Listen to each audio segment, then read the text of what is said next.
Good evening, and welcome to Harlem Speaks on January 13th. My name's Ted Panken, and sitting under the Klieg lights for the third degree this evening. You know what song that is? Tell me.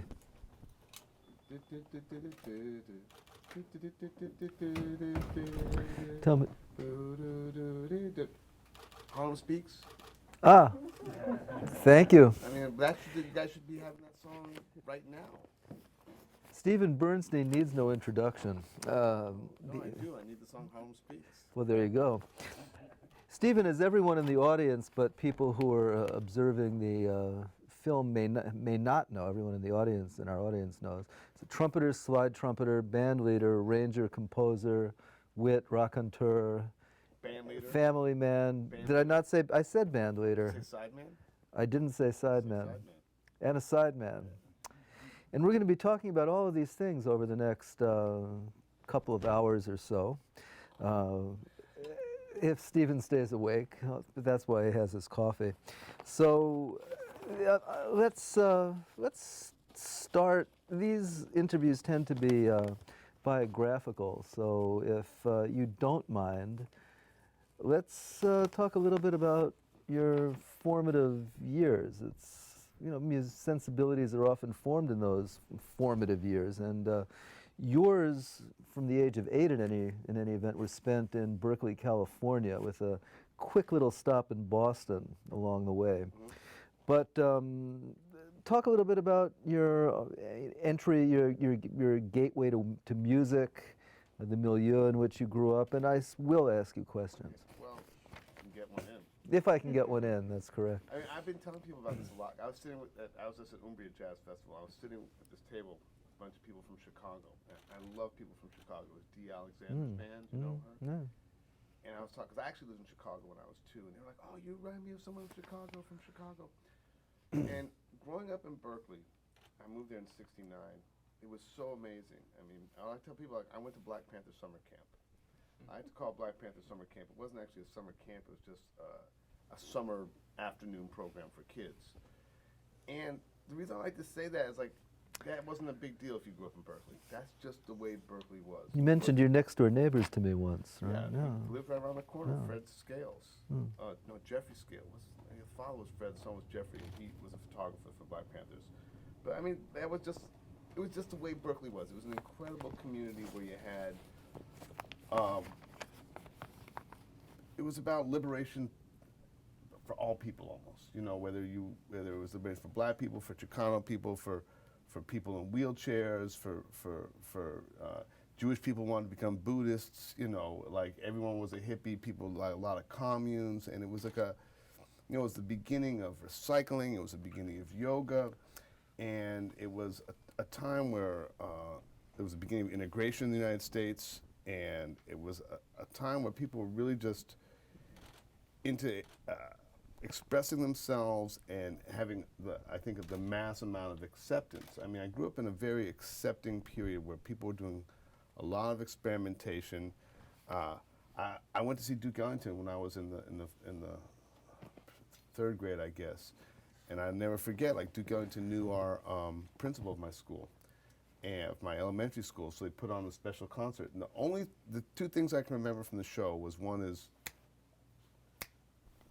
you know, what is it? 1, 2, you know, tip your earlobe on the on-beat and snap on the off-beat. That's how I learned to snap my fingers, Duke Ellington. And then at the end, they did like a kind of boogaloo groove song, and they invited kids to do the Funky Chicken. And you know, that's the kind of environment Berkeley was. You know, Don Moyer was went to like some of the preschools and was giving classes. I mean, that was later on. Larry Graham at Graham Central Station did a show at my high school. I mean, that's getting later to high school. Let's start earlier. Let's start early, because you're 8 years old when you moved there. And by the 8th grade, you and your good friend Peter Applebaum, the multi-instrumentalist and band leader, etc., are involved in the Art Ensemble of Chicago. Right. In a wide range of music. Well, and you were also going to the Keystone Corner and hearing things. We had a band, but it was kind of straight ahead. No. The band in 6th grade, we played like little tunes like blues, and we played like Theme from Sanford and Son, and just very simple songs like that. And then, but Peter could play, and we had a band. Dino LeBeau was a great drummer.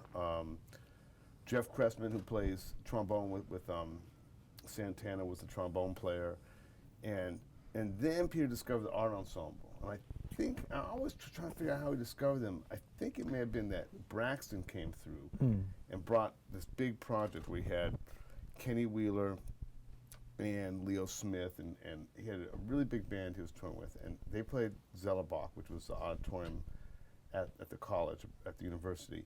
And I think maybe the art ensemble also played that same season, but either way.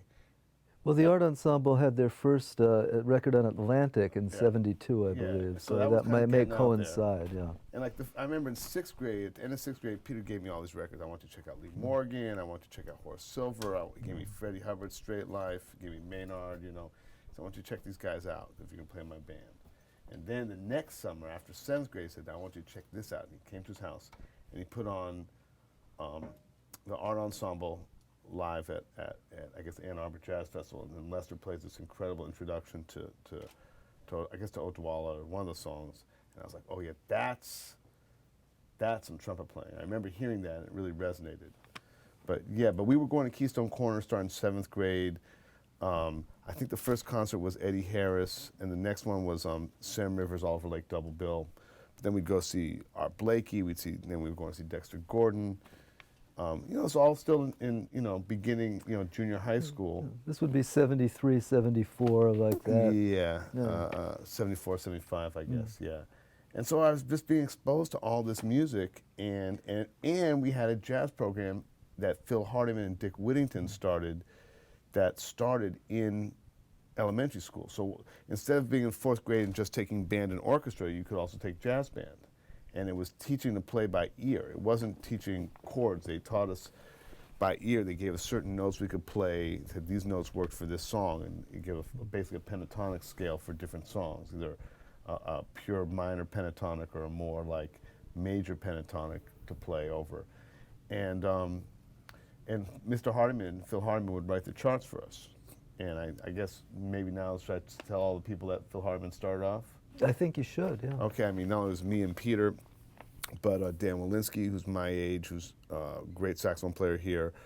Paul Hansen, who's also my grade, who is basically the world's greatest jazz bassoon player. Right now he's in Japan. They built a whole Cirque du Soleil show around his jazz bassoon playing. Peck Almond, the multi-instrumentalist. Tony St. James, whose real name was Anthony Williams, but then Tony Williams ended up with his name, so he's a drummer. He changed his name to Tony St. James. I don't know where he is now, but he played with Les McCann in the 80s. Rodney Franklin, I think people know who that is. And he was playing with Freddie. And Rodney Franklin was playing with Freddie Hubbard right out of high school. And then after us, like just by 2 years, was Benny Green, the piano player. And after him, by 1 or 2 years, was Josh Redman. And then Craig Handy too. Oh right, of course, Craig. Craig's 2 years old, 2 years younger than me, and right, of course, Craig Handy. And I mean, there's all so many. To give us a flavor of what like we were all going to school together. It's like all this like kind of like people playing at a real early age, and a lot of them went on to become great, well-known musicians. Charlie Hunter. So the standards were high. Standards were really high. I mean, and Hardiman would make sure, like a lot of high school jazz bands, they played these like, whatever, nothing against Sammy Nestico, but they're not like, whatever. But he would like I don't know how he'd get us like these like really obscure Bill Holman charts, or he would transcribe. Our theme song was Eddie Harris' 1974 Blues, which I don't know if you know, and all these other high school kids, no one had a theme song, but he wrote it, and the charts like, bop, bop, bop, bop, bop. I mean, when high school, man, we had, and all the other kids, they like, the suburban kids, and we were all, like dirty T-shirts and afros and long hair. We'd like, walk up on stage, and all the other jazz band teachers, we were like the Wild Wild West. We were the Berkeley kids, but you couldn't deny because we had like the players, we'd win all the awards, and But yeah. The renegades. We were the renegades. And so it's interesting because there's this renegade aspect of, you know, the culture in Berkeley, and your response is teenagers who are renegades anyway to that, and yet this this very refined notion of what this music is, and a very strong commitment to craft from a very early age, and a connoisseurship of older styles. It's not like you're chasing the new to chase the new. No, we just, I was like, I tell younger people when we're talking about this, oh man, your music is like, how'd you get there? And I, you know, talking about like, you know, kind of more open things. And I said, you know, that's the way jazz musicians played when I was young. Like if you went, if you went to see Dexter Gordon or Art Blakey, of course you'd be hearing something else. But if you went to a jazz club and there were like younger musicians playing, they were playing open and they were playing out. And it was jazz, but that was the jazz of the time. And so we had the benefit of, you could go see Dexter Gordon, you could go see Art Blakey, you could, you know, hear all that stuff, like the finest stuff like that, but there was all this very modern music being made in the lofts. You could go hear solo concerts because Berkeley was a very intellectual kind of place where that kind of more artistic side of music, whereas like not necessarily tap your foot jazz, but you know, sit down and, you know, foreign film type jazz. And not just Berkeley, but the Bay Area. The whole at that Bay time. Area. The whole Bay Area. Butch Morris was there. Yeah, David Murray was there. I saw Butch and David when I was in 7th grade at a place called Fuddpuckers with, I never forget, they had a song at the end. They went, "Welcome to the set, welcome to the set, welcome to the set you have enjoyed." They played that at the end of after playing all this like fire-breathing energy music. And Butch was a great, I don't know how many people heard him, but he was a great cornet player. And it was Roberto Miranda on bass, and I'm not sure who was on drums. But I'll never, I mean, I saw that in 7th grade. That definitely made an impression on me. Woody Shaw was around a lot. Woody was not, had already moved to New York, but Woody was around a little. I mean, I met him at Keystone Corner. I thought you once told me he was around there quite a bit. Well, he was there a little earlier, but he had moved to New York right around that time. But he would be there. The trumpet teacher I studied with at the beginning of high school was a guy, Warren Gale. I don't know if you know this name, but Warren was kind of a wild guy, like a real classic, like hermit genius musician guy. He had he lived, he called it a cottage, but it was kind of more like a glorified, like a storage unit. I mean, I don't mean to be cruel, but it wasn't like people think cottages. It was in Richmond off the highway, you know. But anyway, Warren had like piles of music everywhere, and Warren had transcribed every song written by Lee Morgan, Kenny Dorham, Booker Little, Clifford, and he had, I think, done most of Eric Dolphy and Coltrane. So our lessons were like, this is, you know, junior high, beginning of high school. Start in the key of C, play like, or in Horse Silver, play a tune in C, then you play a tune in A minor, and you work on them that week. The next week, tune in F, a tune in D minor. The next week, tune in B. You know, you go around the circle of fifths, learn it, working on a bebop tune, and a tune in the relative major and the relative minor. And he'd play it for me first. So here I am, this young guy. So I'm hearing that stuff. You know, yeah. So how was that? Where was I coming from with that one? Where were you coming from with that? Well, you were talking about Warren Gale. Yeah, but how did I get and there? And your early teachers, and I guess I was talking to you about crewing older styles, you know. I mean, yeah, right. Sort of taking off from that. So I got to hear all this great bebop, like the real, whatever bebop, whatever you want to call that style of music, that straight ahead music. And then my next teacher, as I figured like, I wasn't that good, strong a trumpet player, and I needed to get to be a stronger trumpet player. And we said, we got to stay with John Coppola. He was like the legend. Of course, now I realize he was like my age. But in 1979, that seemed really old. And one of the reasons he seemed old was he had gone on the road. He had caught the end of the big band era, and he was kind of a mature guy, so he would be playing. You know, interesting thing about the big bands, those guys were all young men. Yeah. You know, but you're talking about, if you look at pictures of like, yeah, you know, they were like, all 22 or something. No, dude, no. They were like 16, 17, 18, all these guys. Like Zoot Sims, I saw a picture of Zoot Sims on the road. He was like 16 years old. You know, guys would go out because no one had any money. Right. So if you could actually get paid to go on the road, people would just go on the road. And if you could play well enough,